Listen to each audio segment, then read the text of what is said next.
Guys, stop scrolling karena aku bakal bahas tentang kasus yang sedang terjadi di Papua, yaitu All Eyes on Papua.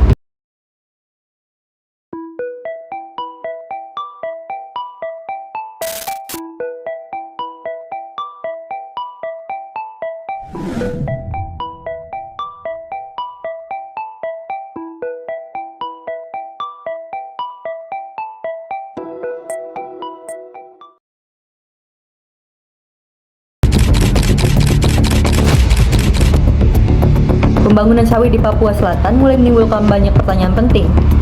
Apa sih artinya membangun kalau masa depan alam dan budaya kita ikut terancam?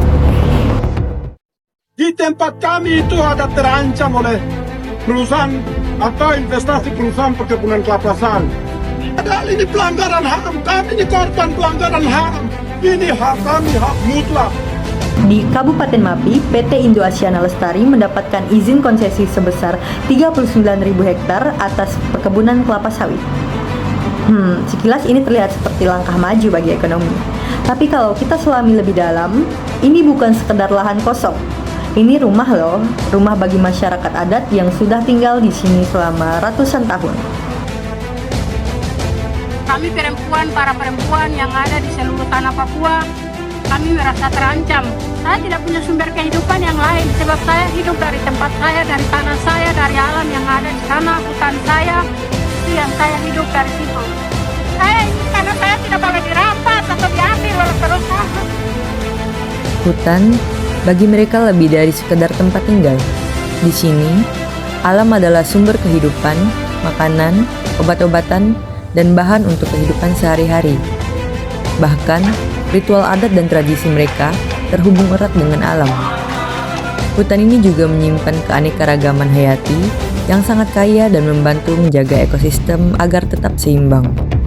Pembukaan lahan besar-besaran bisa merusak sumber air bersih, mengganggu habitat satwa, dan memutus akses masyarakat adat ke sumber daya yang menjadi tumpuan hidup mereka.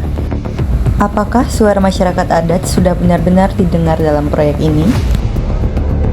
Indonesia sendiri memiliki hak ulayat masyarakat adat yang dijamin oleh konstitusi. Mereka berhak menyetujui atau menolak pembangunan di tanah mereka melalui beberapa program tersebut.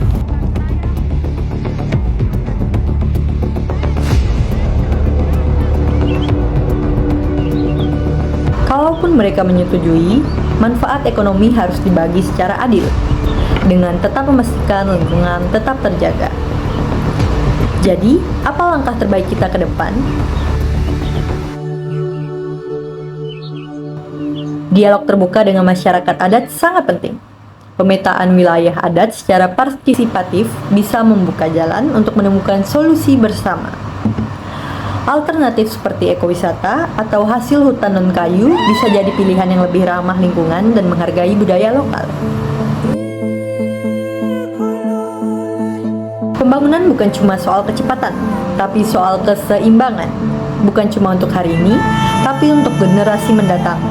Nah, kasus PT Indo Asiana Lestari ini mengajarkan kita bahwa pembangunan yang baik harus inklusif, berkelanjutan, dan menghormati alam manusia serta budaya yang sesuai dengan etika dalam pembangunan. Papua bukan sekedar cerita tentang pembangunan. Ini tentang bagaimana kita menjaga alam, harmoni antara alam manusia dan masa depan. Terima kasih dan sampai jumpa.